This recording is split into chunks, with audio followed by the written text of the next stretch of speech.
അതില്ലാതെ വൾണറബിൾ നിസ്സഹായരായ മണലാരണ്യം എന്ന് പറഞ്ഞ പോലെ ആയിപ്പോലോ. മലയാളി റെസ്റ്റോറന്റ് ഇൻഡസ്ട്രിയിലെ മെനുവിനെ സിംപ്ലിഫൈ ചെയ്യാൻ ഒരു അറ്റംപ്റ്റ് ആണ്. പുളിശ്ശേരി കൊള്ളാലോ, കൊള്ളൂല്ലെങ്കിൽ ഞാൻ തന്നെ കൊള്ളൂല എന്ന് പറയാം. എനിക്ക് പുറത്തുനിന്ന് ഒരാളുടെ ആവശ്യമില്ല. നമ്മള് ലെഗ് എടുത്ത് ഇങ്ങോട്ട് നീക്കി വെച്ചു. ചോറില്ലേ, ഇതിന് 18 രൂപയാണ്. ഇവിടെ വന്ന് ചോറ് വേണമെന്ന് പറഞ്ഞാൽ ചോറ് മാത്രമേ കിട്ടൂ. ഇതിന് ഓരോന്നിനും വിലയുണ്ട്. പണ്ട് ഞാൻ ക്യാൻറ്റീനുള്ളപ്പോഴേ രണ്ടാളും കൂടി ഒരു ചോറ് മേടിക്കും, എന്നിട്ട് റീഫിൽ ചെയ്ത് കഴിക്കും. നിങ്ങൾ അങ്ങനെ അയച്ചില്ല? നിങ്ങൾ റിച്ച് ആയതുകൊണ്ടാണ് രണ്ടാൾ റീഫിൽ ചെയ്യുന്നത്. ഞങ്ങൾ 4-5 പേര് റീഫിൽ.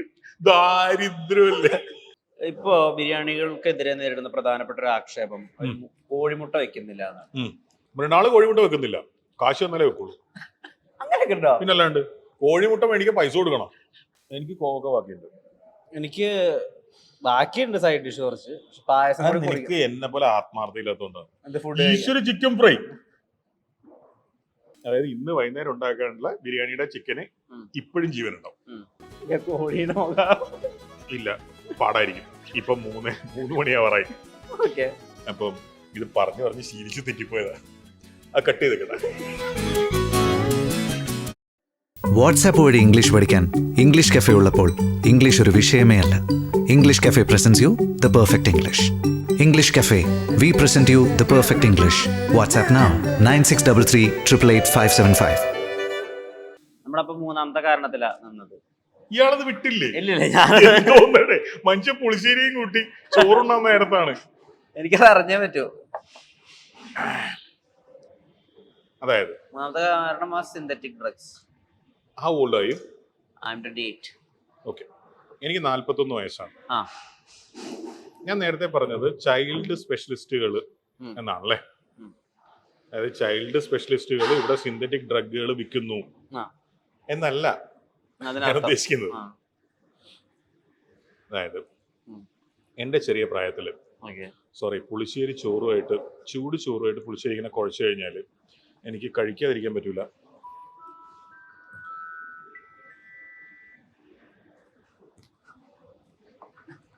പുളിശ്ശേരി കൊള്ളാലോ, കൊള്ളൂല്ലെങ്കിൽ ഞാൻ തന്നെ കൊള്ളൂല എന്ന് പറയാം. എനിക്ക് പുറത്തുനിന്ന് ഒരാളുടെ ആവശ്യമില്ല. അത് വേറെ പ്രശ്നം. അതാണ് ഇവിടുത്തെ മെയിൻ പ്രശ്നം. അതായത് മൊയലാളി ഒരു ചെറ്റുണ്ടല്ലോ. ഓക്കെ, എന്റെ ചെറിയ പ്രായത്തിൽ ചൈൽഡ് സ്പെഷ്യലിസ്റ്റിനെ കാണണമെങ്കിൽ എന്റെ വീട്ടിൽ നിന്ന് എത്ര 100 കണക്കിന് കിലോമീറ്ററുകൾ ട്രാവൽ ചെയ്യണമെന്ന് എനിക്ക് തോന്നുന്നില്ല എന്റെ അച്ഛനും അമ്മയ്ക്ക് അറിയാം. അങ്ങനെ സംഭവമില്ല. സുരേന്ദ്രൻ ഡോക്ടർ ഉണ്ട്. അതിപ്പോ ഹാർട്ട് അറ്റാക്ക് വന്നാലും സുരേന്ദ്രൻ ഡോക്ടറെ വിളിക്കുക. ജലദോഷം വന്നാൽ ജലദോഷം വന്ന് ഡോക്ടറെ അടുത്ത് പോയാൽ ഞാൻ 28 വയസ്സുള്ള പാൽക്കുപ്പിയോ? ജലദോഷം വന്നിട്ട് ഡോക്ടറെ അടുത്ത് പോവാന്ന്. അല്ല, മൂപ്പൻ വല്ലതും ഉണ്ടോ? അല്ല, പച്ചമരുന്നൊക്കെ. അത് കാട്ടില് മറ്റേ ഭാരതിയുടെ അച്ഛൻ പ്രേം നസീർ പോയാൽ കിട്ടുന്ന അയില്ല. ഇതിന്റെ സംഭവം എന്ന് വെച്ചാൽ വളരെ ഗൗരവമുള്ള കാര്യങ്ങൾക്ക്. ഒരു നിമിഷം ഞാനൊന്ന് ബ്രേക്ക് ചെയ്തോട്ടെ. ഇത് നമ്മുടെ റൈസ് ഓഫ് പേർഷ്യ ഞാൻ ടേസ്റ്റ് ചെയ്ത് നോക്കാൻ പോവാ. ഇത് ഫുൾ ബിരിയാണിയാണ്. ഇവിടെ ഹാഫ് ബിരിയാണി കിട്ടുള്ളൂ ഡൈനിങ്ങില്. കാരണം ഫുൾ ബിരിയാണി എന്ന് പറയുന്നത് ഒരു മനുഷ്യന് ആവശ്യപ്പെടുന്നതാണ് ഞങ്ങൾ വിശ്വസിക്കുന്നത്. അത് നല്ലൊരു വിശ്വാസം. Thank you. പെട്ടെന്ന് കഴിച്ചു, ഞാൻ കഴിച്ചു തീർക്കട്ടെ. അപ്പൊ നമ്മള് ലെഗ് എടുത്ത് ഇങ്ങോട്ട് നീക്കി വെച്ചു. ഈശ്വര, പച്ചടിയല്ലേ ഇത്? യെസ്, നമ്മൾ ഡോക്ടേഴ്സിനെ പറ്റി സംസാരിച്ചോണ്ട് കഴിഞ്ഞില്ലേ? ഇല്ല, ഞാൻ തുടങ്ങിയിട്ടുള്ളൂ. പറഞ്ഞോ. ഭക്ഷണം കഴിച്ചോണ്ട് സംസാരിക്കാൻ വലിയ പാടാട്ടോ. പറഞ്ഞോ. ഈ പാവക്ക അച്ചാറ് സുരേന്ദ്രൻ ഡോക്ടറാണ് ഉണ്ടായിരുന്നത്. സുരേന്ദ്രൻ ഡോക്ടർ ഇപ്പോഴും ഉണ്ട്, വേറെ പ്രശ്നം. എന്തുണ്ടെങ്കിലും അദ്ദേഹത്തിന്റെ അടുത്തേ പോവുള്ളൂ. നിസ്സാര കാര്യത്തിന് ഡോക്ടറെ അടുത്ത് പോവുക. അല്ലെങ്കിൽ ഡിപ്രഷൻ എന്ന് പറയുന്ന വാക്ക് ഒന്ന് ആലോചിച്ച് നോക്കൂ. കുട്ടികൾക്ക് ഡിപ്രഷൻ ഉണ്ടാവുക അത്രേ. അതിൽ ബിലീവ് ചെയ്യുന്നില്ല എന്നല്ല, അതിലെനിക്ക് അത്ഭുതം ഉണ്ട് എന്നാ പറയുന്നത്. ഒരു കുട്ടിക്ക് ഡിപ്രഷൻ എന്തുണ്ടെന്ന് മെഡിക്കലി ഡയഗ്നോസ് ചെയ്യുന്നത് ഞാൻ എന്തിനു വിശ്വസിക്കാതിരിക്കുന്നത്? അതെ, ഞാൻ അതല്ല ഉദ്ദേശിക്കുന്നത്. കണ്ടീഷൻ ആലോചിക്കുമ്പോ എന്താ പോലെ അല്ലെ. എന്റെ ചെറിയ പ്രായത്തിൽ ഡിപ്രസ്ഡ് ആവാൻ എനിക്ക് നേരം ഉണ്ടായിരുന്നില്ല. എന്റെ കൂടെ ഉണ്ടായിരുന്ന ആൾക്കാർക്ക് they didn't have the time to be depressed. ചിലപ്പോ ഇങ്ങനെയും കൂടെ ആയിക്കൂടെ അവര് ഉണ്ടായിട്ട് പറയാണ്ടായിരുന്നു.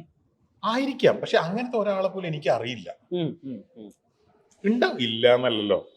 ഞാൻ സൈക്യാട്രിസ്റ്റിന്റെ അടുത്ത് പോയിട്ട് 2018 മുതൽ സൈക്യാട്രിക് ഡ്രഗ് കഴിക്കുന്ന ഒരാളാണ്. ഇപ്പൊ കഴിക്കുന്നില്ല, എനിക്ക് കഴിക്കണം എന്ന് ആഗ്രഹമുണ്ട്. ഞാൻ അവനോട് ഒരു കണ്ടീഷനെ പറഞ്ഞല്ലോ സൈക്യാട്രിസ്റ്റിനോട്, എടാ മോനെ നീ എനിക്കൊരു സർട്ടിഫിക്കറ്റ് എഴുതാം, ആരെ കൊന്നാലും കോടതി വെറുതെ വിടുമെന്ന്.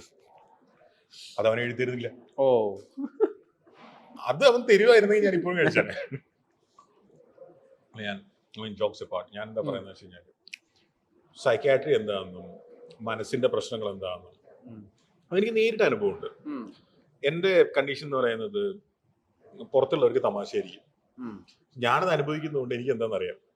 ഞാനത് പലപ്പോഴും അനുഭവിച്ചിട്ടുള്ളത്, ക്ലോസ്ട്രോഫോബിയ എന്നാണ് എന്റെ കണ്ടീഷൻ തുടങ്ങുന്നത്. ലോകത്തിലെ ഏറ്റവും എക്സ്പെൻസീവ് ആയിട്ടുള്ള റിയൽ എസ്റ്റേറ്റ്, ഏറ്റവും ബ്യൂട്ടിഫുൾ ആയിട്ടുള്ള സ്ഥലം എമിറേറ്റ്സിന്റെ ഫസ്റ്റ് ക്ലാസ്, അവിടെ ആ ഡോറ് ക്ലോസ് ചെയ്യുമ്പോഴാണ് ഞാനത് അനുഭവിച്ചിട്ടുള്ളത്. അത് ഏറ്റവും എക്സ്പെൻസീവ് ആയിട്ടുള്ള ഏറ്റവും നല്ല മനോഹരം എന്ന് പലരും ഇരിക്കാൻ ആഗ്രഹിക്കുന്ന സ്ഥലത്ത് ഞാനത് അനുഭവിച്ചിട്ടുണ്ട്. അപ്പൊ ഞാനതിന് ചെറുതായി കാണുകയല്ല, പക്ഷെ അങ്ങനത്തെ ഒരു വാക്ക് പണ്ടില്ല. ചിലപ്പോൾ ശാസ്ത്രം അറിയാത്തോണ്ടായിരിക്കും, എന്തോ ആയിരിക്കാം. പലരും അനുഭവിച്ചിട്ടുണ്ട്, അവർ തിരിച്ചറിഞ്ഞിട്ടുണ്ടാവില്ല. ബട്ട് സ്റ്റിൽ കുട്ടികൾക്ക് ടെൻഷൻ, കുട്ടികൾക്ക് പിന്നെ വർക്ക് ലോഡ്, പിയർ പ്രഷർ, എന്ത് പരിപാടിയത്? ഇത് കുട്ടികൾ ഉണ്ടാക്കിയതാണോ? അല്ല. ഈ ന്യൂജനെ കുറ്റം പറയാൻ ഞാൻ അടക്കമുള്ള ഓൾഡ് ജൻ ഉണ്ടാക്കിയതല്ലേ ഈ പ്രശ്നം? സ്വാഭാവികമായിട്ടും. എന്തിനാണ് കുട്ടികൾക്ക് ഇത്രയും വർക്ക് ലോഡ്? കാര്യങ്ങൾ സിംപ്ലിഫൈ ചെയ്തൂടെ?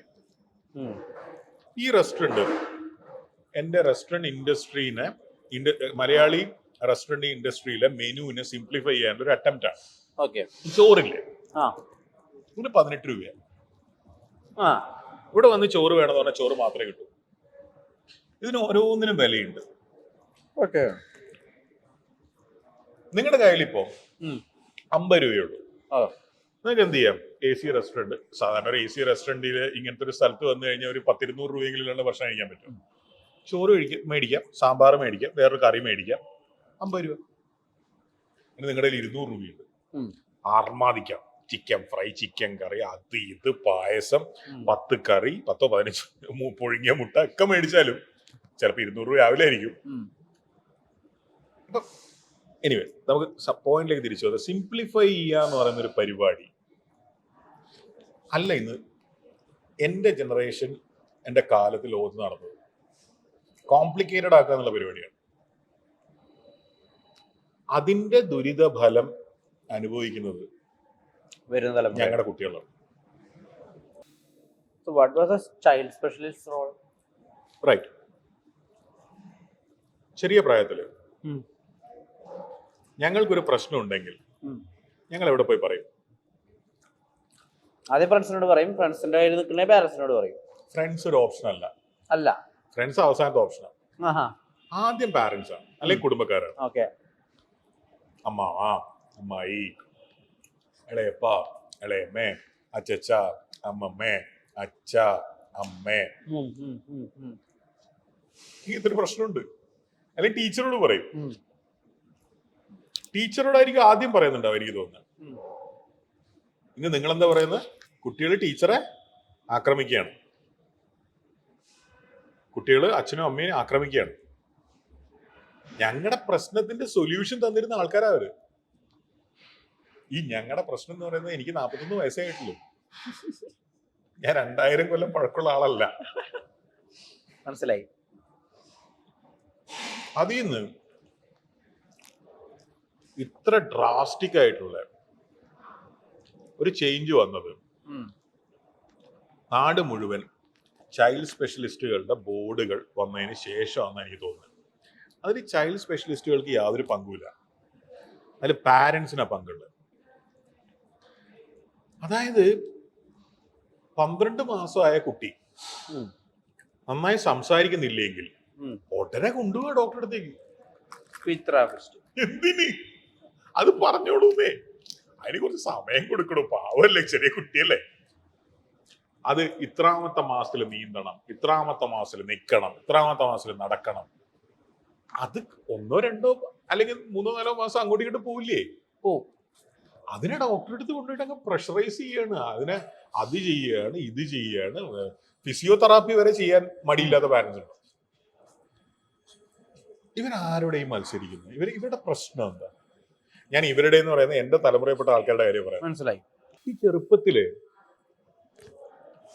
പൊതുവായിട്ട് സമൂഹത്തിലുള്ള ആൾക്കാർ അയാളുടെ ഇപ്പൊ 8 മാസമുള്ള കുട്ടി, എന്റെ കുട്ടി സംസാരിച്ചു തുടങ്ങിട്ടോ, തനിക്കും 8 മാസമുള്ളൊരു കുട്ടി ഉണ്ടാവും. തന്റെ മനസ്സിലെന്താ? അയ്യോ, എന്റെ കുട്ടി സംസാരിച്ചില്ലല്ലോ. എന്തിനാ ഈ മത്സരം? സത്യത്തിൽ കുട്ടികളുടെ ഇടയിലാണോ മത്സരം? അല്ല, മാതാപിതാക്കളുടെ. എന്തിന്? കാര്യത്തിന്. ശരിയാട്ടോ. പ്രശ്നത്തെ നന്നായി പഠിച്ച 3 കാരണങ്ങൾ. ഇപ്പൊ ഈ ചൈൽഡ് സ്പെഷ്യലിസ്റ്റുകൾ ഉണ്ടാക്കിയത് പാരന്റ്സ് ആണ്. അവരാരും മോശക്കാരല്ല, അവര് ഒരുപാട് കോൺട്രിബ്യൂഷൻ സൊസൈറ്റിക്ക് കൊടുക്കുന്നുണ്ട്. അതിലൊന്നും എനിക്ക് എതിരെ അഭിപ്രായം ഇല്ല. പക്ഷെ മുക്കിന് അവരെ പോയി കൺസൾട്ട് ചെയ്യുന്ന ഇവരാണ്. ചിത്രശലഭം എന്ന് പറഞ്ഞ സിനിമ കണ്ടിട്ടുണ്ടോ? അത് മെഡിസിനെ പറ്റിയിട്ടുള്ളൊരു സിനിമയും കൂടിയാണ് അല്ലേ? അതെ. അതിനകത്ത് ദേവൻ എന്ന് പറയുന്നൊരു ഡോക്ടർ ഉണ്ട്. ദേവൻ ഒരു സ്ത്രീക്ക് എന്തൊരു കിടിലം മീൽസ് കേട്ടോ, ഇത് ഇങ്ങനെ തന്നെ എല്ലാ ദിവസവും കൊടുക്കാൻ പറ്റിയിട്ട് താർത്താണ്. ഞാൻ സെൽഫ് കോംപ്ലിമെന്റ് ചെയ്യണമെന്ന് അല്ല, സെൽഫ് കോംപ്ലിമെന്റ് അല്ല, ഇത് എനിക്ക് എന്നോട് തന്നെയുള്ള ഒരു ഉത്തരവാദിത്വമാണ്. നല്ല ഭക്ഷണം സ്വയം കഴിക്കുക എന്നുള്ളത്. നല്ല ഭക്ഷണം കഴിക്കാൻ പറ്റില്ല പിന്നെ ഞാനൊക്കെ എന്താ ജീവിക്കുന്നത്? അത് എന്റെ റെസ്റ്റോറൻറ്റ് എന്നാലും എവിടുന്നായാലും അതൊക്കെ അവിടെ കിട്ടാം. ഈ ദേവൻ എന്ന് പറയുന്ന ഡോക്ടർ,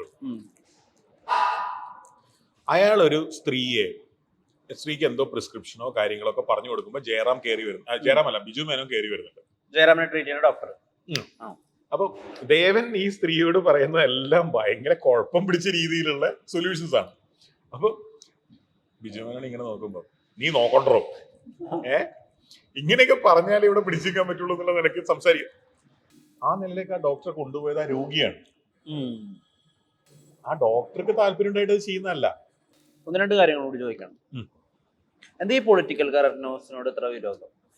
പൊളിറ്റിക്കൽ കറക്റ്റ്നസ് ചെയ്യുന്നവർ ഭീരുക്കളാണ്, പേടിത്തൂറികളാണ്. അവർക്ക് എന്ത് ചെയ്താലും എല്ലാവരുടെയും ഗുഡ് ബുക്കിൽ കയറണം, ആരും എന്നെ വിമർശിക്കരുത്. ഫോർ എക്സാമ്പിൾ ഞാൻ ഇപ്പൊ പറയുകയാണെ, തൃപ്പൂണിത്തുറ ഒരു കടയുണ്ട്, ഒരു തടിച്ചിട്ടുള്ള ഒരു ചേട്ടനാണ് ഫ്രണ്ടിലിരുന്ന് നമുക്ക് ഹോട്ടലില് എല്ലാ കാര്യങ്ങളും മീൽസിന്റെ കാര്യമൊക്കെ പറഞ്ഞു തരുന്നത്. ആളുടെ പേര് മൃണാളാണ്. അത് പൊളിറ്റിക്കലി ഇൻകറക്റ്റ് ആയ ഒരു സ്റ്റേറ്റ്മെന്റാ? എനിക്കറിയില്ല, അറിയോ? എന്റെ പേര് ഒരുപാട് പേര് തടിയെന്ന് മൊബൈലിൽ സേവ് ചെയ്തിട്ട് ഞാൻ കണ്ടിട്ടുണ്ട്. അതായത് ചിലപ്പോ നമ്മളിങ്ങനെ ഒരു സ്ഥലത്തേക്ക് ഒരാളെ, ഇപ്പൊ ഇയാളെ അഭിദേവ് കാണാൻ വേണ്ടി ഞാൻ ഈ റെസ്റ്റോറന്റിൽ വരികയാണ്. അവർ ആ ചെയറിൽ അതുപോലെ ഇരിക്കുകയാണ്. ഞാൻ കയറി വരുമ്പോ അഭിദേവ് വിളിച്ചോണ്ടേ വരുന്നെന്ന് വെച്ചു. അവര് പുറത്തേരിക്കുക അല്ലേ, ഞാൻ പുറകിൽ നിന്ന് കാണുകയാണ് ഇങ്ങനെ റിങ് ചെയ്യുന്നത്. തടിയെന്നായിരിക്കും സേവ് ചെയ്തത്, തടിയൻ മൃണാളെന്നായിരിക്കും. മൃണാളിനെ തടിയെന്ന് സേവ് ചെയ്യേണ്ട കാര്യമില്ല, കാരണം മൃണാൾ യുണീക് നെയിമാണ്. എന്റെ പേര് വല്ല ഷാജിന്നോ ബിജുന്നോ ഒക്കെ ആണെങ്കിൽ തടിയൻ ബിജു സേവ് ചെയ്യേണ്ടി വരും. സേവ് ചെയ്യേണ്ടി വരും എന്ന് പറഞ്ഞു കഴിഞ്ഞാൽ ഞാൻ ചെയ്യില്ല, അവരും ചെയ്യില്ലായിരിക്കും, പക്ഷെ ആരെങ്കിലും ചെയ്തു എന്ന് വരും. ഞാൻ അങ്ങനെ ചെയ്തിട്ടുള്ള ആൾക്കാരെ കണ്ടിട്ടുണ്ട്. ഒരു കോമ്പിനേഷനിൽ ഫിക്സ് ആയി വന്നതായിരുന്നു. സോറി, സാമ്പാർ. ഒരു മിനിറ്റ്, ഒരു പണി എടുത്തോണ്ടിരിക്കുകയാണ്, ഡിസ്റ്റർബ് ചെയ്യരുത്. ലൈം പിക്കിള്, ഒരു നാല്. അപ്പൊ അവരുടെ ചുമലിന്റെ മോളിൽ കൂടെ അവരുടെ മൊബൈൽ റിങ് ചെയ്യുന്ന ഞാൻ കാണാണ്. എന്റെ പേര് ബിജു എന്നാണ്, തടിയൻ ബിജു. എന്റെ തടിയിൽ എനിക്ക് അപകർഷത ബോധം ഇല്ലെങ്കിൽ, ഞാൻ കംഫർട്ടബിൾ ആണെങ്കിൽ എനിക്ക് ഇതിനൊരു പ്രശ്നം തോന്നണ്ട. എനിക്ക് ഇന്നലെ തോന്നിയിട്ടില്ല. അതാണ് അതിനുള്ള ഒരു എക്സ്പ്ലനേഷൻ. എടോ ഇത്രയും തടിയുള്ള ഒരാളെ തടിയെന്നല്ലാണ്ട് പിന്നെന്താ വിളിക്കുക? Body positivity. അപ്പൊ ഏത് ബോഡി പോസിറ്റിവിറ്റി? അവനിൽ കോൺഫിഡൻസ് ഉണ്ടാവണം ഒരു മനുഷ്യൻ. മറ്റുള്ളവൻ എന്ത് പറയുന്നു എന്നുള്ളതിനെ ബേസ് ചെയ്തിട്ട് തന്റെ മനസ്സ് ലോലാവുന്നുണ്ടെങ്കിൽ താൻ ലോലായതുകൊണ്ട് ഇതിലെന്ത് പ്രശ്നം? പക്ഷെ അതേ സമയത്ത് തടീനെ കളിയാക്കുന്ന വേറെ പ്രശ്നമാണ്. ഓക്കെ, ഒരാൾ തീരുമാനിക്കുകയാണ് മൃണാള് തടിയനാണ്, അതുകൊണ്ട് മൃണാളിന് ബുദ്ധിപരമായി സംസാരിക്കാൻ അറിയില്ല. അല്ലെങ്കിൽ മൃണാള് തടിയനാണ്, അതുകൊണ്ട് തന്നെ മൃണാളിന് 100 മീറ്റർ ഓടാൻ പറ്റില്ല. അല്ലെങ്കിൽ മൃണാള് തടിയനാണ്, അതുകൊണ്ട് തന്നെ അയാൾക്കൊരു ഫ്രണ്ട്ഷിപ്പ് കാത്തു സൂക്ഷിക്കാനുള്ള ഒരു മെന്റൽ സ്റ്റെബിലിറ്റി ഇല്ല. ഇതൊന്നും ആരെങ്കിലും പറയുന്നത് ഞാൻ വിചാരിക്കുന്നില്ല, വെറുതെ പറയണം. അത് പറയുന്നതിന് വിവരക്കേട്, അത് എന്റെ പ്രശ്നമല്ല. ഈ അവനില് കോൺഫിഡൻസ് ഉണ്ടാവുക എന്നുള്ളതാണ് കാര്യം. എന്ന് വെച്ചാൽ വേറൊരു പ്രശ്നം ഉണ്ടാവില്ല. പ്രായം ഒരു എലമെന്റ് ആണ്. എന്റെ ചെറിയ പ്രായത്തില് ഈ ഹൈറ്റ് ഉണ്ടാവും. അന്ന് ഒരാള്, ഇപ്പൊ എന്റെ അച്ഛന്റെ അച്ഛൻ CPM വലിയ നേതാവായിരുന്നു. എന്തൊരു ടേസ്റ്റാ!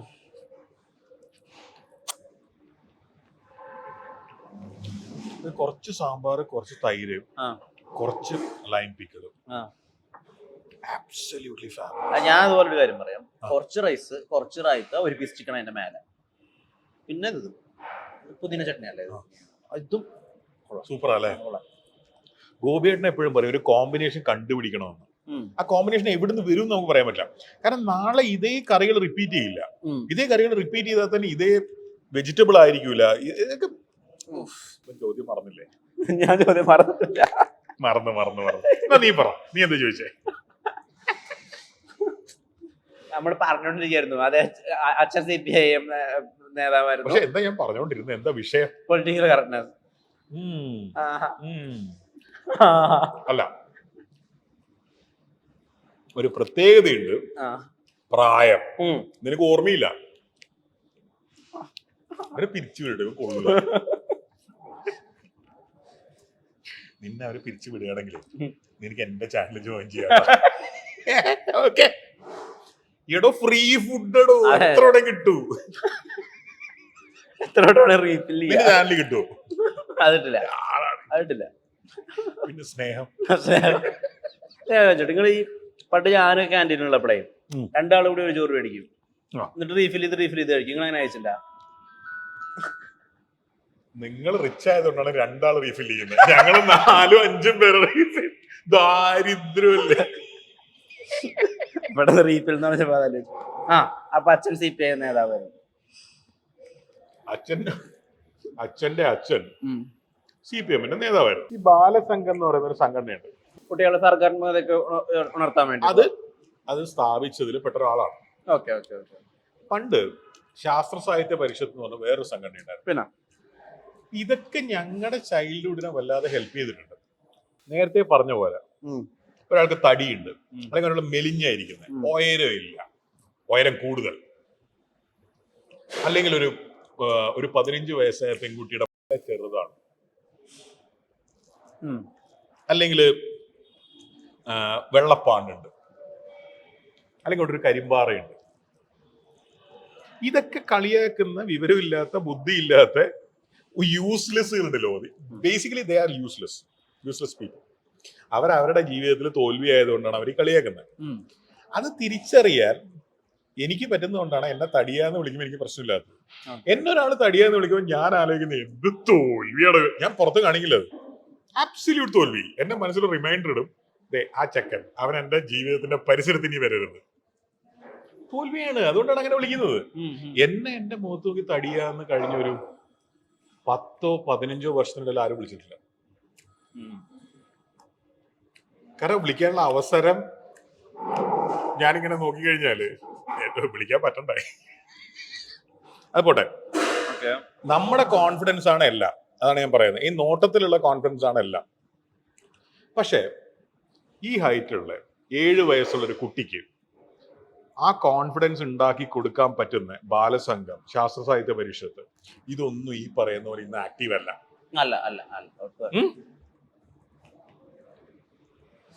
മാത്രമല്ല നമ്മള് ഞാൻ നേരത്തെ വിചാരിക്കുന്നത് ഇപ്പൊ നമ്മളൊക്കെ കാണുന്ന സമയത്ത് ഫിലിം ക്ലബ്സ് ഉണ്ടായിരുന്നു. പിന്നെ ഒരു പടം എങ്ങനെ കാണണമെന്ന് നമുക്ക് അന്ന് വയലന്റ് ഫിലിംസ് ഉണ്ടായിരുന്നു. പിന്നെ അന്ന് സൈക്കോ നമ്മളെ കാണിച്ചിട്ടുണ്ട്. ഇരകൾ ഇരകൾ നമ്മളെ കെ.ജി. ജോർജിന്റെ. കാണിച്ചിട്ടുണ്ട്. സോ അപ്പൊ പറയായിരുന്നു ഇത് ഇന്ന കാരണം കൊണ്ടാണ് നമ്മൾ ഈ പടം ഇങ്ങനെ ഒബ്സർവ് ചെയ്യേണ്ടതെന്ന്.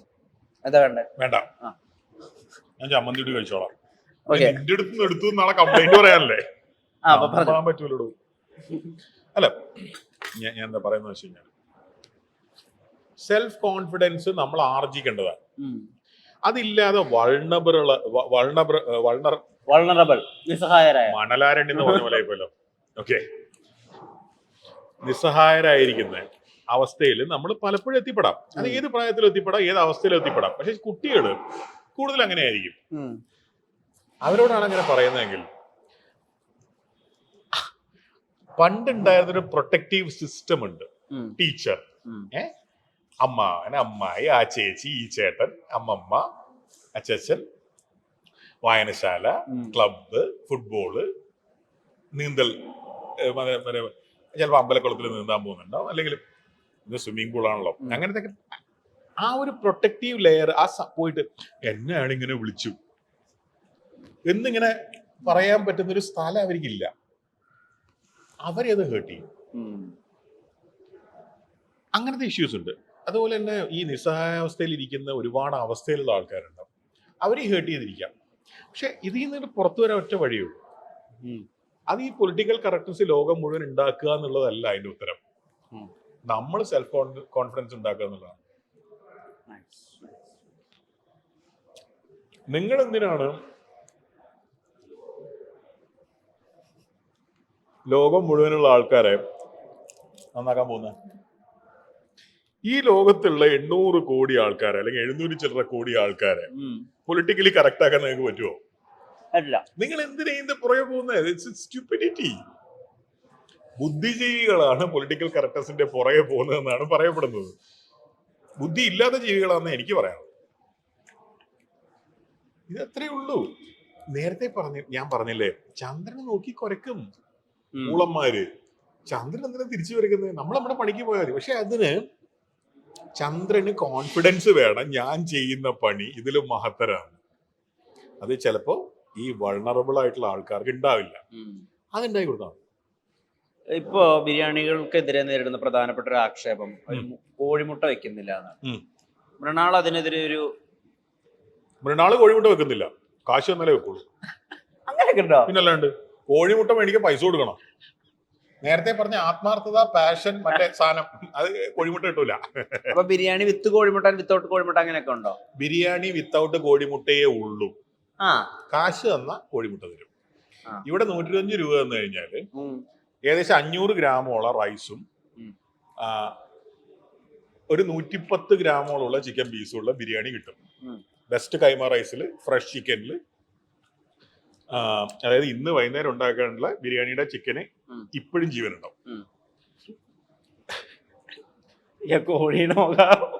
ഇല്ല, പാടായിരിക്കും. ഇപ്പൊ 3 മണിയാവാറായി. അപ്പം ഇത് പറഞ്ഞ് ശീലിച്ച് തെറ്റിപ്പോയതാ. അത് കട്ട് ചെയ്തേക്കട്ടെ. ഒരു 2 മണിക്ക് ഉണ്ടാവും. ഓക്കെ, 1:45. ഇത് പുറകോട്ട് പോകാൻ പറ്റില്ല. അപ്പൊ ഞാൻ എന്താ പറഞ്ഞു, കോഴിമുട്ട ബിരിയാണി.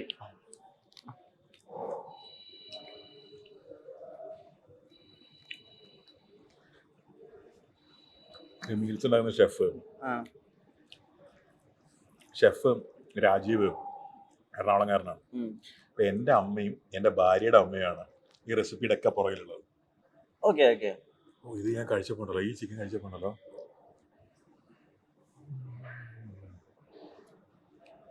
എന്റെ നാട്ടിലെ ചില കല്യാണങ്ങളുടെ തലേന്ന്, ഇന്നത്തെ കാലത്തല്ല, അന്നത്തെ കാലത്ത്,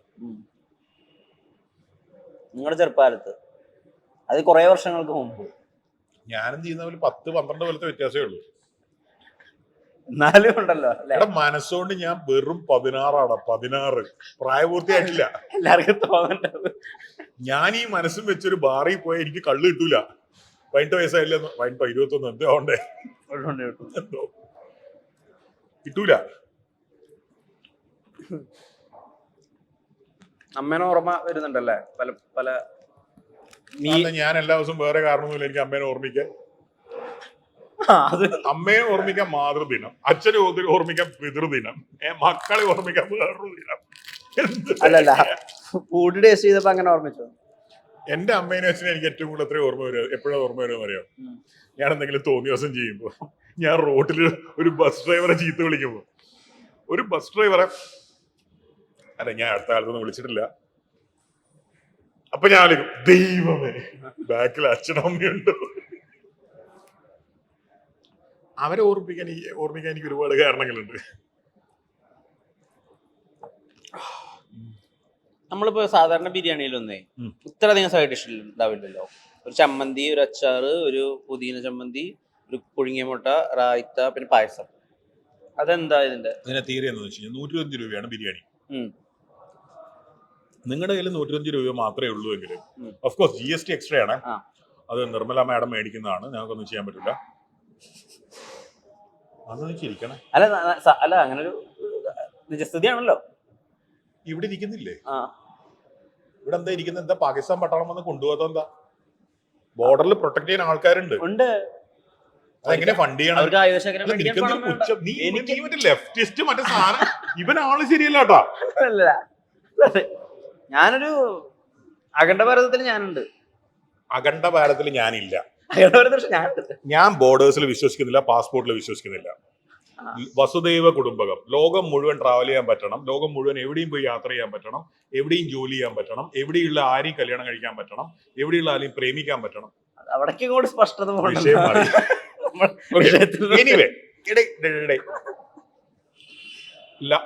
വാഗയെന്ന് ലാഹോറിലേക്ക് നടന്ന് ഭക്ഷണം കഴിക്കാൻ പറ്റണം എന്നുള്ള ഒറ്റ ചിന്തയാണ് വാഗ ബോർഡറിൽ BSFന്റെ ആ പ്രകടനം കണ്ടുകൊണ്ടെന്നും എനിക്ക് തോന്നിയത്. അവസാനം ഞാൻ കേണലിനോട് ചോദിച്ചു, ഞാൻ ഇവിടെ നിന്ന് പാകിസ്ഥാനിലേക്ക് മൂത്രം ഒഴിച്ചോട്ടെ. അപ്പൊ അവൻ പറഞ്ഞു ചിലപ്പോ വെടിവെക്കും. മര്യാദയ്ക്ക് ബിരിയാണി ഒക്കെ കഴിച്ച് ജീവിക്കണ്ടല്ലേ. അല്ല ഞാൻ എന്താ പറയുന്നത്, ബോർഡേഴ്സ് അല്ല വിഷയം. പാകിസ്ഥാൻ പട്ടാളം വന്ന് കൊണ്ടുപോകുന്നുള്ളത് പട്ടാളം എന്ന് പറയുന്ന സിനിമയിലെ മാമുക്കോയ പറഞ്ഞ ഡയലോഗാണ്.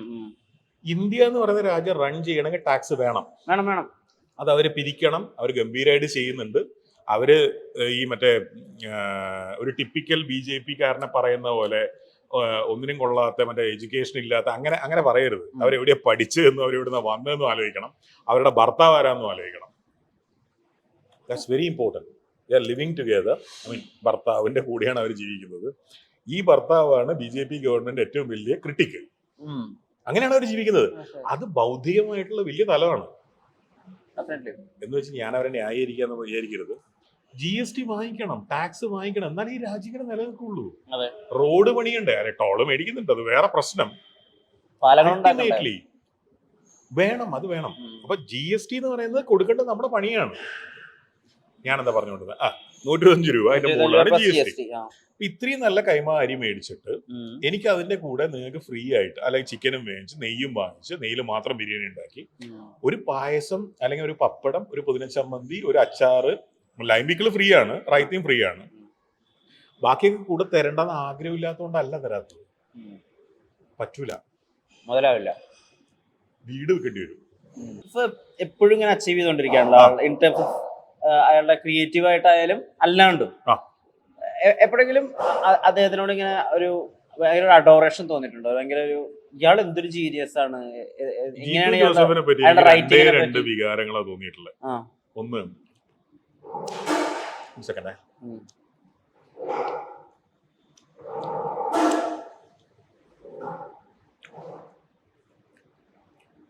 ഞാൻ ആദ്യം ജീത്തുവിനെ കാണുന്നത് ദുബായ് ദേറയിൽ വെച്ചിട്ട് റോഡ് ക്രോസ് ചെയ്ത് വരുന്നതായിട്ടാണ്.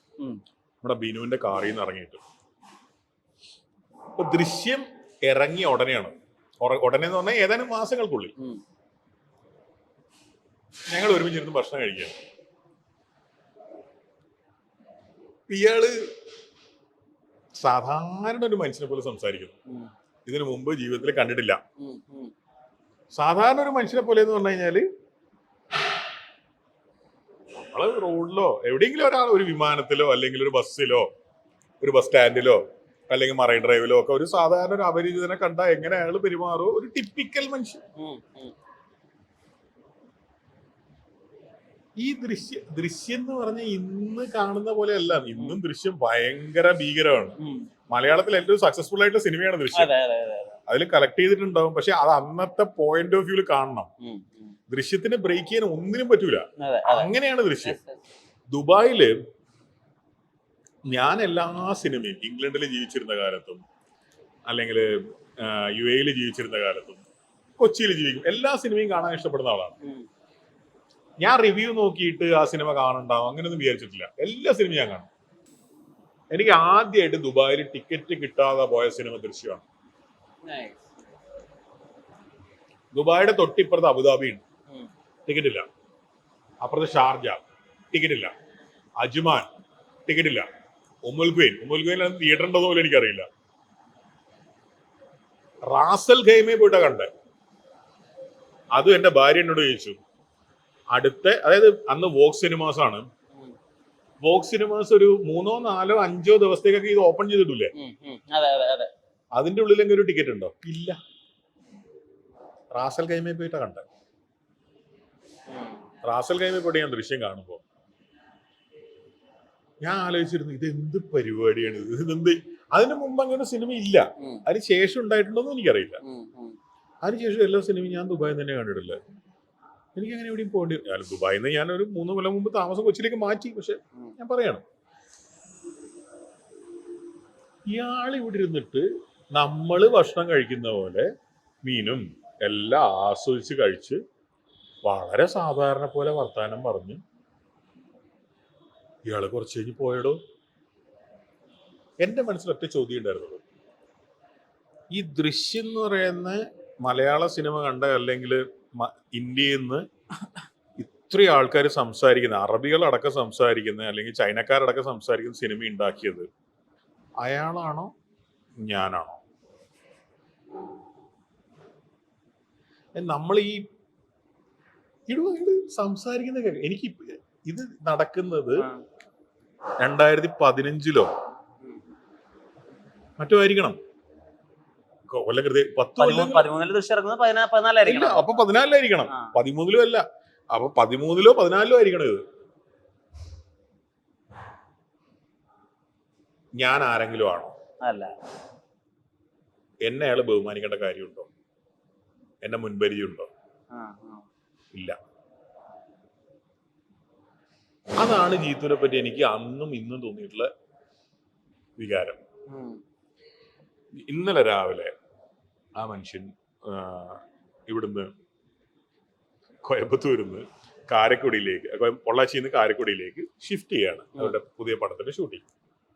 അങ്ങനെ അയച്ചൊരു ഫോട്ടോ ഉണ്ട്. ആ ഫോട്ടോ കണ്ടാൽ ഇത് തന്നെ തോന്നുക. അതായത് ഇവിടുത്തെ സകല പ്രൊഡ്യൂസർമാരും ജീത്തുവിന് ഒരു സിനിമ ചെയ്ത് കിട്ടാൻ വേണ്ടി മെനക്കെടും. അതിന് കാരണം എന്ന് വെച്ച് കഴിഞ്ഞാൽ ഇയാള് ഷൂട്ട് ചെയ്യുന്ന പോലെ ഡിസിപ്ലിൻഡ് ആയിട്ട് ഫൈനാൻഷ്യൽ അച്ചടക്കത്തോടുകൂടി ഷൂട്ട് ചെയ്യുന്ന ആൾക്കാര് ഭയങ്കര കുറവാണെന്നാണ് പറയാ. സക്സസും യാതൊരു അലമ്പുമില്ല, ഒരു ചൊറയായിട്ടും ഇല്ല. അവനവന്റെ പണിയെടുക്കുന്നു. എന്റെ അമ്മയൊക്കെ രാവിലെ സ്കൂളിൽ പോയി പഠിപ്പിച്ച് വൈകുന്നേരം വീട്ടിൽ വരുന്ന പോലെ ഇയാള് രാവിലെ പോയി ഷൂട്ട് ചെയ്യും, വൈകുന്നേരം വീട്ടിൽ ഒരാളോടൊരു തെറി പറയില്ല. അപ്പോഴും നമുക്ക് ഇത്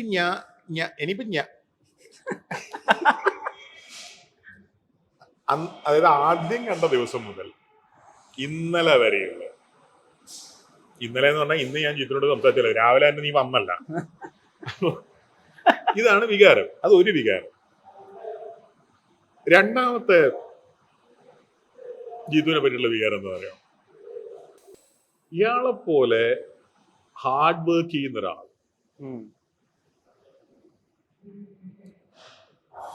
അതെങ്ങനെ പറഞ്ഞു തരാന്ന് എനിക്കറിയില്ല. അത് പറഞ്ഞ ആരെങ്കിലും വിശ്വസിക്കുമെന്ന് എനിക്കറിയില്ല. അത്ര രാവിലെ എഴുന്നേക്കും. സാധാരണ ഒരു ടിപ്പിക്കൽ മനുഷ്യൻ എഴുന്നേക്കുന്നതിന് മുമ്പ് ഇയാൾക്ക് ചെയ്യാനുള്ള ഒരുപാട് ജോലികൾ ചെയ്ത് തീർത്തു. അതായത് ഇയാളുടെ ഫോണിൽ കിട്ടുക ഒരു സാധാരണ ഒരു ഇങ്ങനത്തെ ഒരാൾക്ക് എത്ര മണിക്കായിരിക്കും ആദ്യത്തെ ഫോൺ കോൾ കിട്ടുക? Around 8 o'clock. എനിക്ക് തോന്നുന്നില്ല 8 o'clock കിട്ടും. 9:30. ഇനി 8 o'clock കിട്ടിയാൽ പോലും അപ്പോഴേക്കും അയാൾ അന്ന് ചെയ്യാനുള്ള ജോലികളുടെ ഒരു 75% അപ്പോഴേക്ക് തന്നെ തീർത്ത് കഴിഞ്ഞു. അത്രയും രാവിലെ എഴുന്നേക്കും. അത്രയും ഡെഡിക്കേറ്റഡ് ആണ് വർക്കിനോട്. ഇത്രേ എനിക്ക് തോന്നിയിട്ടുള്ളൂ. ഇപ്പൊ അയാൾക്ക് എങ്ങനെ വേണേലും തോന്നിപ്പിക്കാം. അയാൾ എങ്ങനെ തോന്നിപ്പിച്ചാലും എനിക്ക് എങ്ങനെ തോന്നൂലേ? ഈ അച്ചീവ്മെന്റ് എന്ന് പറയുന്ന ഒരു സംഭവമില്ലേ, അത് അയാളെ തോന്നിപ്പിക്കണ്ടേ? ശരിയാ, അതെ ശരിയാ. അയാൾക്ക് വലുപ്പമുണ്ടെന്ന് അയാളെ തോന്നിപ്പിക്കണ്ടേ? വേണ്ടേ? എന്ത് ചെയ്യും? എനിക്ക് ഒരുപാട് കാര്യങ്ങൾ പറയാൻ പറ്റൂല, അതുകൊണ്ട് തന്നെ ബാക്കി പറയുന്നത് ശരിയാണ്. നിങ്ങളുടെ അടുത്ത് വന്നിട്ട് ദൃശ്യം 3യുടെ കഥയൊക്കെ ചോദിക്കും ആൾക്കാര് എന്നോട്, അയാൾക്ക് അറിയാത്ത പോലെ. അല്ല, നിങ്ങളാണല്ലോ ഭയങ്കര ഫ്രണ്ട് ആണ്. ബിരിയാണിയുടെ റെസിപ്പി അങ്ങനോട് ചോദിച്ചിട്ടാണല്ലോ ചെയ്യുന്നത്. ഇതിനെയൊക്കെ എനിക്ക് കോക ബാക്കിയുണ്ട്. എനിക്ക് ബാക്കിയുണ്ട് സൈഡ് ഡിഷ് കുറച്ച്. പായസം കൂടി കുടിക്കും. എന്നെ പോലെ ആത്മാർത്ഥയില്ലാത്തോണ്ടാണ്. Food chicken fry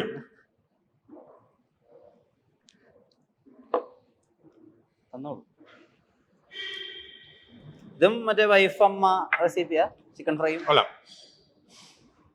chicken fry ഷെഫിന്റെ രാജീവില്ല. ആണ്. ഓ, ഞാൻ ഇന്നലെ ഒരു ചിക്കൻ ഫ്രൈ ഉണ്ടാക്കിയിട്ട് കണ്ണിലേക്ക് ചിക്കൻ പൊട്ടിത്തെറിച്ചു. അതൊക്കെ വേണം. അനുഭവങ്ങൾ പാളിച്ചകൾ. അനുഭവങ്ങൾ ഇല്ലാത്തതാണ് നേരത്തെ പറഞ്ഞ പിള്ളേരുടെ പ്രശ്നം, പിച്ചാത്തി എടുക്കുന്ന പിള്ളേരുടെ പ്രശ്നം. അനുഭവങ്ങൾ അവര് സ്വയം ഉണ്ടാക്കിയും വേണം, നമ്മൾ ഉണ്ടാക്കി കൊടുക്കുകയും വേണം.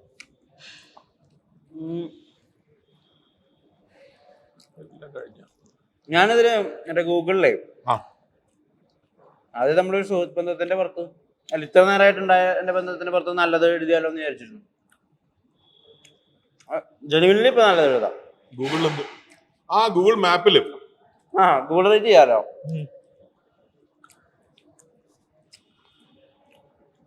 കാരണം അപ്പൊ ഇപ്പൊ നല്ല എഴുതാൻ ഉദ്ദേശിക്കുന്നില്ലേ? നല്ലതാ എഴുതാൻ പോകുന്നേന്ന്.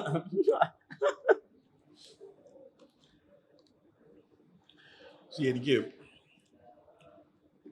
ജീത്തുവിനെ പോലുള്ള ആൾക്കാര്, അങ്ങനെയുള്ള പലരെയും, ഇപ്പൊ ജീത്തുവിനെ നിങ്ങൾ അറിയും. എന്തുകൊണ്ടെന്ന് വെച്ചാൽ അയാൾ ഇന്ന് ഇന്ത്യ കണ്ടിട്ടുള്ള ഏറ്റവും സക്സസ്ഫുൾ ആയിട്ടുള്ള ഒരു ഫിലിം മേക്കറാണ്. അങ്ങനത്തെ കുറെ ആൾക്കാരെങ്കിൽ പല മേഖലയിൽ അറിയാം. പാടത്ത് പണിയെടുക്കുന്നവരെ മുതല് പലരും അറിയാം, ഓട്ടോറിക്ഷ ഓടിക്കുന്നവര് പലരും അറിയാം. ഇവർക്ക് കോമൺ ആയിട്ടൊരു പ്രത്യേകത എന്ന് വെച്ചാൽ അവരെ കുറിച്ച് വലുപ്പം പറയില്ല. അവരെല്ലാ സമയവും ശ്രദ്ധിക്കാൻ, കേൾക്കാൻ, ശ്രദ്ധിക്കാൻ, അറിയാൻ, അറിവ് സമ്പാദിക്കാൻ അവർ തയ്യാറാണ്. എത്ര ചെറിയ, ഇപ്പൊ ഞാൻ കണ്ടിട്ടുണ്ട് സതീഷിന്റെയും ലക്ഷ്മിയുടെയും മോള് താര, അവൾ ഈ ഹൈറ്റ്, അവളൊരു കഥയും കൊണ്ട് പറഞ്ഞു കഴിഞ്ഞാൽ, ഇപ്പൊ നേരത്തെ ചോദിച്ചല്ലോ ദൃശ്യം 3യുടെ കഥ, അവള് പോയിട്ടൊരു കഥ പറഞ്ഞാൽ ജീത്തു ഇങ്ങനെ ഇരുന്ന് കേൾക്കും. അയാള് റെഡിയാണ് എന്തും ആക്സെപ്റ്റ് ചെയ്യാൻ, അതുകൊണ്ടാണ് ഈ സക്സസ്. അവനവന്റെ വലുപ്പം പറഞ്ഞുകൊണ്ട് നടക്കുന്നവർ എവിടുന്ന് സക്സസ് ഉണ്ടാവാൻ. രണ്ടാമത്തെ കാര്യം ഹാർഡ് വർക്കാണ്. ഒരു രക്ഷയില്ല. നിങ്ങളിത് അടുപ്പിലുണ്ടാക്കുന്ന പായസം? അടുപ്പില അല്ല, കുറെ കുറുകിയ പോലെ ഉണ്ട് പാല്. ഇതൊന്നും ഇതിനകത്ത് കാണിക്കുന്നില്ല. ഷെഫ് ഭയങ്കര പൊങ്ങി പോകുന്നതല്ല. ഞാൻ ഈ പായസത്തിന്റെ കാര്യത്തിൽ അയാളെ സ്ഥിരം അയാളുമായിട്ട് അടി ഉണ്ടാക്കുന്നതാണ്. പായസം കൊള്ളാം. ഞാൻ ഇന്ന് രാവിലെ ഷുഗർ കട്ടായിരുന്നു. ഈ പായസം എന്നെ കൊണ്ടേ പോവുള്ളൂ. ഞാനിത് തുടങ്ങിയ കാലം മുതൽ പറയുന്നതാണ് ഈ പായസം ശരിയല്ല, പായസം ശരിയല്ല. അപ്പൊ ആരെങ്കിലും ഇതുപോലെ ഒന്ന് പറയും പായസം ടോപ്പാണ്. പായസം ടോപ്പാ ശരിക്കും. ഞാൻ എന്തിനാ റെസ്റ്റോറന്റ് തുടങ്ങിയെന്നറിയോ? എൻ്റെ അച്ഛൻ ഞാൻ സ്കൂളിൽ പഠിക്കുന്ന കാലത്ത് രാവിലെ എഴുന്നേറ്റിട്ട് 7 മണി കഴിഞ്ഞിട്ടുള്ള ഒരു ലോക്കൽ ട്രെയിൻ ഉണ്ട്. അതിന് കാസർഗോഡ് പോയിട്ട്, കാസർഗോഡാണ് അച്ഛൻ്റെ ജോലി സ്ഥലം. അപ്പം എൻ്റെ വീട്ടിൽ നിന്ന് KSRTC ബസ്സിൽ പോയാൽ 2 മണിക്കൂർ ദൂരമുണ്ട്. അവിടെ പോയി വൈകിട്ടൊരു 7 മണിയോടെയാണ് അച്ഛൻ തിരിച്ചു വരിക. അച്ഛൻ ഗസറ്റഡ് ഓഫീസറാണ്. ഇത് എൻ്റെ ചെറിയ പ്രായത്തിലുള്ള എൻ്റെ അറിവാണ് ഞാൻ പറയുന്നത്. എൻ്റെ മനസ്സിൽ അച്ഛൻ ഒരുപാട് ശമ്പളം കിട്ടുന്നുണ്ട്. അച്ഛൻ രാവിലെ പോകുമ്പോൾ ഒന്നും പൊതിഞ്ഞുകൊണ്ട് പോകുന്നില്ല. അപ്പം അച്ഛന് ഉച്ചയ്ക്ക് മട്ടൻ ബിരിയാണി, മറ്റേ നമ്മൾ സ്വപ്നത്തിൽ കാണുന്ന സാധനങ്ങൾ മുഴുവൻ അച്ഛൻ ഡെയിലി വിഭവസമൃദ്ധാണ്. അവിടുന്ന് അത് കഴിഞ്ഞ് സ്കൂൾ കഴിഞ്ഞ് പ്രീ ഡിഗ്രി കഴിഞ്ഞ് ഞാൻ എഞ്ചിനീയറിംഗ് കോളേജിൽ പോയി. കാസർഗോഡ് LBS എഞ്ചിനീയറിംഗ് കോളേജിലാണ് ഞാൻ പഠിക്കുന്നത്. ആ സമയത്താണ് എനിക്ക് അച്ഛനെ കുറച്ചുകൂടെ ഈ വർക്ക് സ്പേസിൽ ക്ലോസ് ആയിട്ട് കാണാൻ പറ്റിയത്. അച്ഛൻ ഭക്ഷണം കഴിച്ചുകൊണ്ടിരുന്നത് KSRTC ക്യാൻറ്റീൻ അല്ലെങ്കിൽ ആ സ്വാമിയുടെ കട. അന്നാണ് ഞാൻ റിയലൈസ് ചെയ്യാൻ തുടങ്ങിയത് ഡെയിലി ബേസിസിൽ ഒരു സത്യസന്ധമായിട്ടുള്ള ജീവിതം നയിക്കുന്ന ഒരാൾക്ക് ഒരുപാട് പൈസ ഫുഡിന് വേണ്ടി സ്പെൻഡ് ചെയ്യാൻ പറ്റൂല. എന്റെ അച്ഛനെ മനസ്സിലാലോചിച്ച് ഡിസൈൻ ചെയ്തതാണ്. അതുകൊണ്ടാണ് 18 രൂപ ചോറ് വെക്കുന്നത്. ചോറും ചിക്കൻ കറിയും മാത്രമേ വേണ്ടുവെങ്കിൽ 18ഉം 30ഉം 48 രൂപ. Of course Nirmala Sitharaman GST. Nirmala Sitharaman എന്ന് പറയരുത്, GST ഉണ്ടാക്കിയത് മൻമോഹൻ സിംഗ് ആണ്. അതെ. പൊളിറ്റിക്കലി ഒരുപാട് ആഗ്രഹങ്ങൾ ഉണ്ടാവും, അത് എന്റെ വായിൽ കുത്തിക്കേറ്റാൻ നോക്കരുത്. അല്ല, മൻമോഹൻ സിംഗ് നമ്മള് ഫൈനാൻഷ്യൽ റിസഷൻ സമയത്ത് പിടിച്ചത് അല്ല. One of the reasons was that. Definitely അല്ല. ഇന്ത്യക്കാരുടെ വൃത്തികെട്ട സമ്പാദ്യശീലം കൊണ്ടാണ്. നമ്മളെ FD പൊട്ടിക്കാൻ റെഡി അല്ലടോ. നീ അമേരിക്കയിൽ കാറ് വാങ്ങിയ ലോൺ എടുത്ത് അത് വേഗിയ, ഞാൻ ലോൺ എടുക്കൂല, നീ എന്ത് ചെയ്യും? അല്ല, മൻമോഹൻ സിംഗ് ഞാൻ കുറച്ച് കാണിക്കല്ല, ഞാൻ എന്റെ ഒരു തമാശ പറഞ്ഞതേ ഉള്ളൂ. ഇപ്പം ഈ കാണുന്ന എല്ലാം ഇൻഡിവിജ്വലി പ്രൈസ്ഡ് ആണ്. ഈ പായസം 20 രൂപയാണ്. അപ്പൊ നിങ്ങൾക്ക് ആഴ്ചയിൽ ഒരു ദിവസം പായസം വേണമെങ്കിൽ ഡെയിലി ഇവിടെ വരാം. ഞാൻ പറഞ്ഞ മനസ്സിലായോ? ഇഷ്ടമുള്ളത് ഇതിന്റെ പുറകില് ഇഷ്ടം പോലെ കാറുകൾക്ക് പാർക്കിംഗ് ഉണ്ട്. ഡെയിലി ഇവിടെ വരാം. You can have anything. പക്ഷെ എങ്ങനെ മീൽസിന്റെ കോമ്പിനേഷൻ ഉണ്ടാക്കിയാലും നമുക്ക് തൃപ്തിയാവുന്ന ഒരു കോമ്പിനേഷനിൽ എത്തുമ്പോഴേക്കും 100 രൂപയെ ആയിട്ടുണ്ടാവും. AC-യിൽ ഇരുന്ന് 100 രൂപയ്ക്ക് നമുക്ക് തോന്നുന്ന പോലെ പിക്ക് ആൻഡ് ചൂസ് ചെയ്യാൻ എളുപ്പമല്ലല്ലോ. എവിടെയും ഉണ്ടാവും എനിക്ക് തോന്നുന്നില്ല. ഇന്ത്യയിൽ എവിടെ ഉണ്ടാവും? കേരളത്തിലെ കേരള മീൽസ് അല്ല, കേരളത്തിൽ എവിടെ ഉണ്ടാവും എനിക്ക് തോന്നുന്നു. അച്ഛനൊരു ട്രിബ്യൂട്ടും കൂടി ഉണ്ട്. ചെറുതായിട്ട് ട്രിബ്യൂട്ട് അല്ല, എന്റെ കച്ചവടക്കാരൻ അച്ഛനെ കണ്ട് പഠിച്ചു. അച്ഛന് ട്രിബ്യൂട്ട് കൊടുക്കാനാണെങ്കിൽ ഞാൻ നല്ല പുസ്തകം വാങ്ങിച്ചു കൊടുക്കും, അല്ലെങ്കിൽ ഭയങ്കര ടഫാ തറ. ഇനി ഇത് കേട്ടിട്ട് എന്തെങ്കിലും കേൾക്കൂല. ഇതൊന്നും കണ്ട് കളയാൻ അങ്ങയുടെ ഇടയിൽ സമയമില്ല, അതുകൊണ്ട് പ്രശ്നമില്ല. സമയപരിമിതി ഉണ്ട്. ഈ ഒരു ഇനീഷ്യേറ്റീവ് ഉണ്ടല്ലോ, നല്ല ഭക്ഷണം ആളുകൾക്ക് കൊടുക്കണം, ആളുകൾ റീസണബിൾ പ്രൈസിൽ എന്നുള്ളത്, അത് നല്ല തീരുമാനമായിട്ട് എനിക്ക് തോന്നിയിട്ടുള്ളത്. ഇനിയും ആ വിധത്തിലുള്ള ഭക്ഷണവുമായി ബന്ധപ്പെട്ടുള്ള സഹൃദയത്തരം അങ്ങനെ അങ്ങോട്ട് മുന്നോട്ട് പോട്ടെ. ബാക്കിയില്ല, നിന്റെ വിശ്വാസം എന്നെ രക്ഷിക്കട്ടെ.